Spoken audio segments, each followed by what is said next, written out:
राजनीतिक रूप से अनुपयोगी राहुल विधायिका पर अंकुश न लगाएं। संसद में विपक्ष के हंगामे से भड़की बीजेपी। नमस्कार, मैं हूं अंजलि और आप देख रहे हैं रफ्तार टुडे। तो चलिए शुरुआत करते हैं आज की प्रमुख खबर से। महंगाई के मुद्दे को लेकर विपक्ष के विरोध के चलते संसद की कार्यवाही लगातार 3 दिनों से बाधित हो रही है।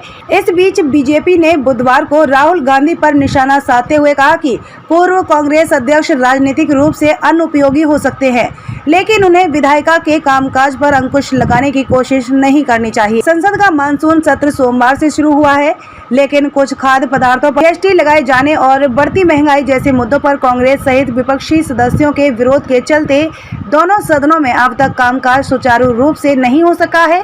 सरकार और विपक्ष दोनों ने एक दूसरे पर देश से जुड़े महत्वपूर्ण मुद्दों पर चर्चा से बचने का आरोप लगाया है। केंद्रीय मंत्री और भाजपा नेता स्मृति ईरानी ने राहुल गांधी पर निशाना साधते हुए कहा कि अपने राजनीतिक जीवन में गांधी पूर्व में भी संसदीय कार्यवाहियों और परंपरा के प्रति असम्मान दिखा चुके हैं और अब वह लोकसभा कामकाज पर भी अंकुश लगाने पर अड़े हैं। ईरानी ने कहा कि वर्ष 2004 से 2019 के बीच अमेठी के सांसद के तौर पर राहुल गांधी ने संसद में एक भी प्रश्न नहीं उठाया और जब उन्होंने संसदीय क्षेत्र छोड़ दिया और वायनाड के सांसद बन गए, तब लोकसभा में 2019 में शीतकालीन सत्र में उनकी उपस्थिति 40% से भी कम थी।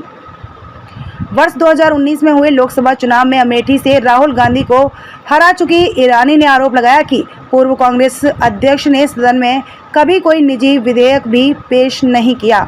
ईरानी ने गांधी की विदेश यात्राओं पर भी कटाक्ष किया और कहा कि यह उनकी अपनी ही पार्टी में चिंता का विषय बन गया है। उन्होंने कहा कि अपने राजनीतिक जीवन में गांधी पूर्व में भी संसदीय कार्यवाहियों और परंपरा के प्रति असम्मान दिखा चुके हैं और अब वह सुनिश्चित करने के लिए स्वयं को समर्पित कर चुके हैं कि ना तो संसदीय कार्यवाही हो और ना ही कोई बहस हो। ईरानी ने कहा कि वह राजनीतिक तौर पर अनुपयोगी हो सकते हैं, लेकिन उनसे मैं कहना चाहती हूं कि वो संसद की उत्पादकता पर अंकुश लगाने की कोशिश निरंतर ना करें।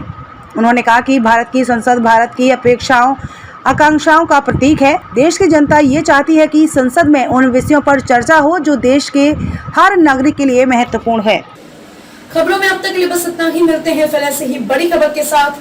तब तक के लिए नमस्कार और देखते रहिए रफ्तार टुडे।